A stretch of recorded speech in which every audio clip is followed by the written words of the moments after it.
السلام علیکم ورحمۃ اللہ وبرکاتہ۔ آج شعبان المعظم کی 15ویں تاریخ ہے اور اس رات کے حوالے سے امت مسلمہ کے ذہنوں میں بہت کچھ ڈال دیا گیا ہے۔ بہت ساری چیزیں ایسی ہیں کہ جو ضعف پر مبنی ہیں اور بہت ساری چیزیں ایسی ہیں کہ جو خود ساختہ ہیں۔ مثال کے طور پر اس رات کے حوالے سے یہ خبر دی جاتی ہے کہ اللہ رب العالمین آسمان دنیا پر آتے ہیں اور اسپیشلی صرف اسی رات کے اندر آ کر یہ ندا بلند کی جاتی ہے کہ ہے کوئی رزق کا متلاشی، میں اسے رزق عطا کر دوں، کوئی بیمار ہے تو میں اسے صحت عطا کر دوں، کوئی بے اولاد ہے تو میں اسے اولاد سے نواز دوں، کوئی مجبور ہے تو میں اس کی مجبوری کو دور کر دوں۔ کہا یہ جاتا ہے کہ 15ویں شعبان کی رات کو اللہ رب العالمین آسمان دنیا پر تشریف لاتے ہیں، لیکن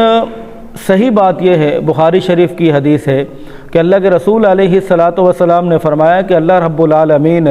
روزانہ کی بنیاد پر رات کے آخری پہر میں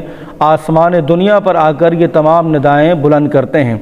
آپ نے یہاں پر ایک چیز نوٹ کرنی ہے اور وہ چیز یہ ہے کہ اللہ رب العالمین نے ایک سیٹ اپ بنایا ہے، ایک نظام بنایا ہے جسے تہجد کا نام دیا گیا ہے، اور یہ تہجد کا ایسا وقت ہوتا ہے کہ جب بندہ اپنے رب سے کسی چیز کو منوانا ہوتا ہے یا کسی چیز کی التجا کرنی ہوتی ہے یا کسی چیز کو لینا ہوتا ہے، تو تہجد کا ایسا وقت ہوتا ہے کہ جب دنیا والے سو رہے ہوتے ہیں تو اللہ رب العالمین آسمان دنیا پر آ کر یہ بات کو بلند کرتا ہے، اعلان کرتا ہے، اور جو اس وقت اللہ سے مانگا جائے تو اللہ پاک اس کو ضرور عطا کرتے ہیں یا پھر اس سے بہتر عطا کرتے ہیں۔ کہا جاتا ہے کہ 15ویں شعبان کو شب برات کہا جاتا ہے، اور اس کی دلیل قرآن مجید کی سورۃ الدخان کی ابتدائی آیات سے دی جاتی ہے۔ انا انزلناہ فی لیلۃ مبارکۃ انا کنا منذرین فیہا یفرق کل امر حکیم امرا من عندنا انا کنا مرسلین۔ قسم ہے مجھے قرآن مجید کی اور قرآن مبین کی کہ اللہ رب العالمین نے اس کو بابرکت رات کے اندر نازل کیا ہے۔ بابرکت رات کون سی ہے؟ قرآن مجید کب نازل ہوا؟ قرآن مجید 15ویں شعبان کی رات میں نازل ہوا۔ یہ تو بچہ بھی جانتا ہے کہ قرآن مجید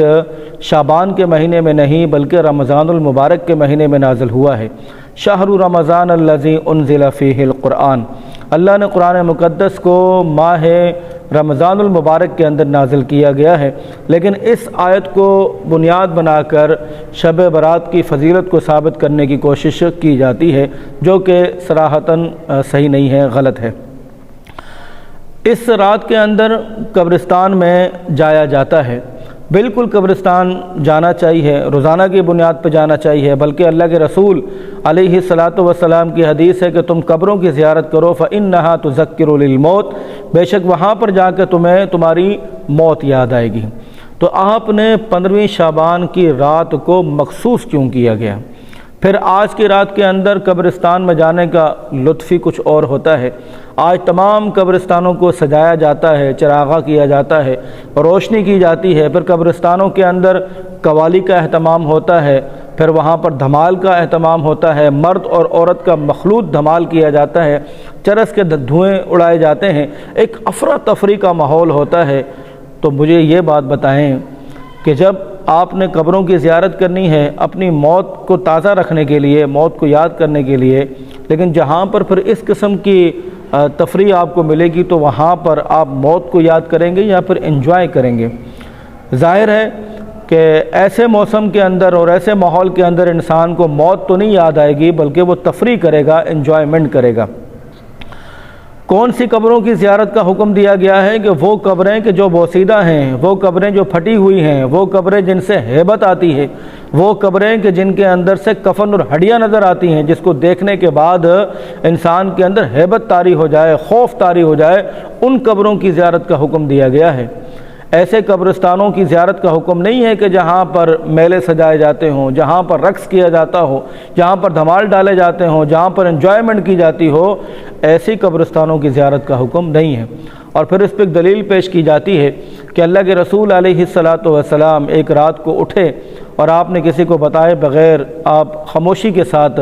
جنت البقیع میں آپ چلے گئے اور وہاں جا کر آپ نے اللہ سے دعائیں کی، دعائیں مغفرت کی مردوں کے لیے۔ تو پیچھے سے حضرت عائشہ رضی اللہ تعالی عنہا بھی پہنچ گئیں۔ تو اللہ کے رسول فرماتے ہیں کہ اے عائشہ، کیا تم سمجھتی ہو کہ اللہ اور اس کا رسول تمہارے اوپر ظلم کرے گا؟ کہا کہ نہیں یا رسول اللہ صلی اللہ علیہ وسلم۔ تو اللہ کے رسول فرماتے ہیں کیا تم جانتے ہو کہ آج کون سی رات ہے؟ آج 15ویں شعبان کی رات ہے، اور اس رات کے اندر اللہ رب العالمین بنو کلب کی بکریوں کے بال کی مقدار کے مطابق برابر اللہ پاک امت کو معاف کر دیتا ہے۔ اب ایک لمحے کے لیے سوچئے، اللہ کے رسول علیہ السلام کو امانت اور صداقت کے ساتھ بھیجا گیا تھا، اتنی اہم ترین بات دین کے حوالے سے جس کا آپ نے اہتمام نہیں کروایا، جس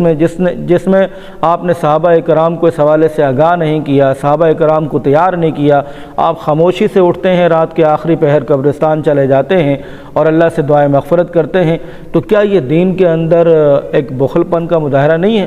جبکہ اللہ کے رسول علیہ السلام نے قضاء حاجت سے لے کر عمرے تک کے لیے، حج تک کے لیے تمام چیزوں کو اللہ کے رسول نے واضح طور پر بیان کیا ہے۔ جس طرح اللہ کے رسول رمضان المبارک کی آخری 10 راتوں کا اور اسپیشلی آخری 5 راتوں کا اہتمام کروایا کرتے تھے، اگر یہ رات خاص ہوتی، یہ رات اہم ہوتی، تو پھر اللہ کے رسول علیہ السلام ضروری طور پر تمام صحابہ کرام کو اس کے لیے تیار کرتے۔ لہٰذا ایک ہی رات کی فضیلت ہے، اور وہ ہے لیلۃ القدر کی رات اور لیلۃ القدر کی رات آپ جانتے ہیں کہ شعبان میں نہیں، رمضان کی آخری طاق راتوں کے اندر آتی ہے۔